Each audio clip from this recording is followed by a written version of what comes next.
So now that we know that we want to have the deer and the diamond in our final logo, so now let me take you to the final logo design. This was my first sketch that I was visualizing.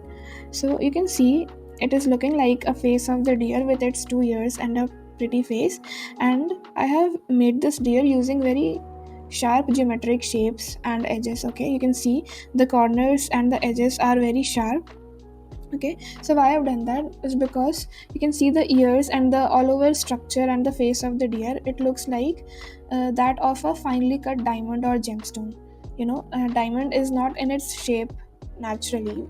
It gets those fine cuts that, and after that it takes its final shape. So this entire geometry is looking like a finely cut diamond or gemstones. So I like this idea very much, but then the problem with this logo is it it looks very similar to the logo of a well-known brand called Rare Rabbit, if you have seen it.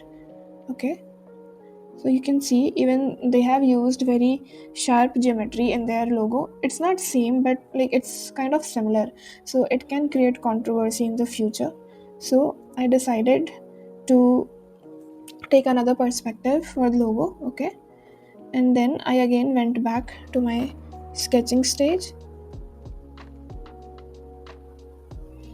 You can see here I've tried to incorporate more smoother lines so that it's not looking like the previous one. These are the sketches that I did, and then I really like this one. You can see it shows the ears and the necklace and the face of the deer very finely, and it is also looking like a diamond or a crystal. So to me it was also looking like the face of a fox. Like people can interpret this as face of the fox, so we had to refine it more so that it looks more like a deer. So then this was the structure that I liked, and then I started building on it. This was the sketch, and then I made this one, but honestly it was looking a little immature. So then I started playing with it, and then it came out like this using only the strokes. So this sketch looks like a very well defined necklace it has, and then the face of the deer is also well defined, and then this is the gemstone on the necklace, and all over this is quite pretty representation of what I thought in my mind of using the deer and the diamonds. And now we also have a necklace, so it can work as a representation of the entire jewelry that PRAO will offer. And then I made a little variations to it to refine the strokes more elegantly so that it looks like that of a fashion jewelry industry. Then I had these two sketches of which I chose this one. Okay, so now let me take you to the final logo that I have finalized. So this is the final logo that I have created, and now let's understand each and every element of this entire logo.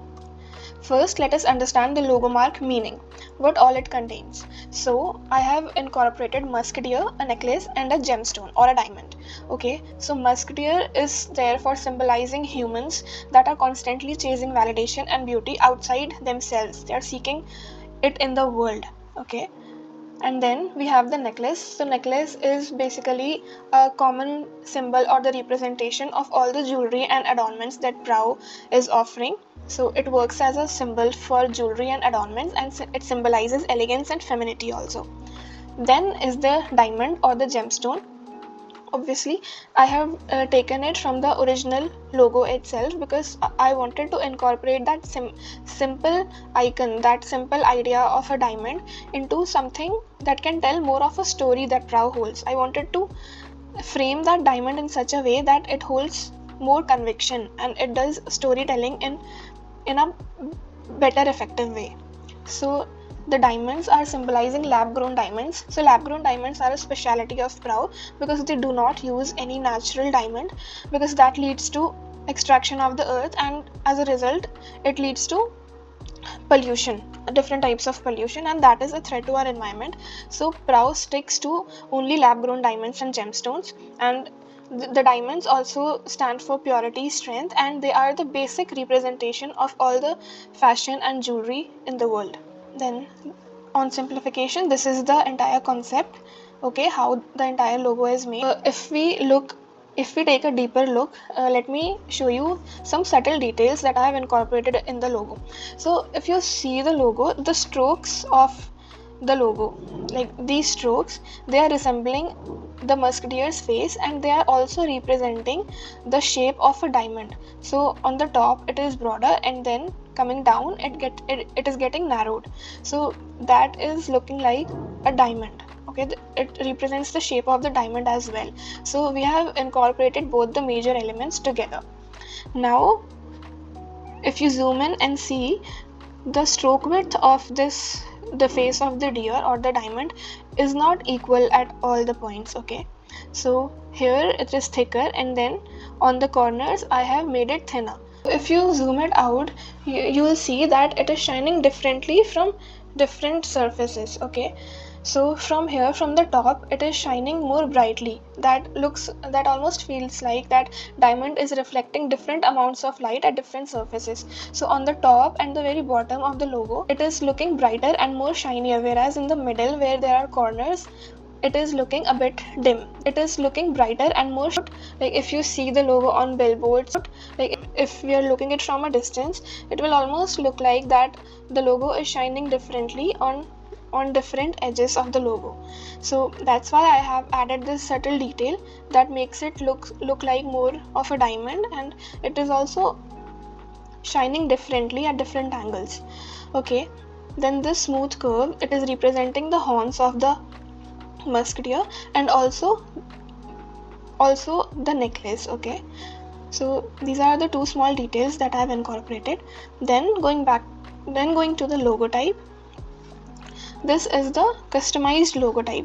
So the original typeface was not like this, it was a proper R, but I have customized this R such that it looks like the letter R in English. Okay, and also the letter R in Hindi. When it looks like the letter R in Hindi, it speaks of that Indian origin in a very subtle way. And this customized R is also the initials of Ruchi Maheshwari in Hindi, and I have done that so that it becomes a tribute to her innovative thinking. So in one shot, it is hitting two goals, right? So first, it is speaking of that Indian origin very subtly, and then it is also paying special attention, a special tribute to Ruchi Maheshwari, who started this mission. These are the logo variations, the horizontal and the vertical. These are the different color combinations for PRAO. These are the PRAO colors. I have named the color palette such that it resembles that of gemstones. This is the primary font and the secondary font. So Rosail can be used in headings or subheadings or for something to give special attention. And then we have the secondary font as Poppins, which can be used in the main body text or the main content. These are a few icons that I have made for the brand. So they can use them on their apps or websites. So if you see closely, you will understand that all the icons I have created, those are the elements that I have taken from the logo itself. So this benefits in two things. First, when certain elements are repeated and when the audience sees it repeatedly, it leads to the memory formation of the audience, and in the long term it builds trust. Okay, and using the same elements of the logo in different combinations also make it altogether very cohesive with the brand identity. Then these are some of the assets that I have created. These are the brand patterns. And now let's see the PRAO in the real world.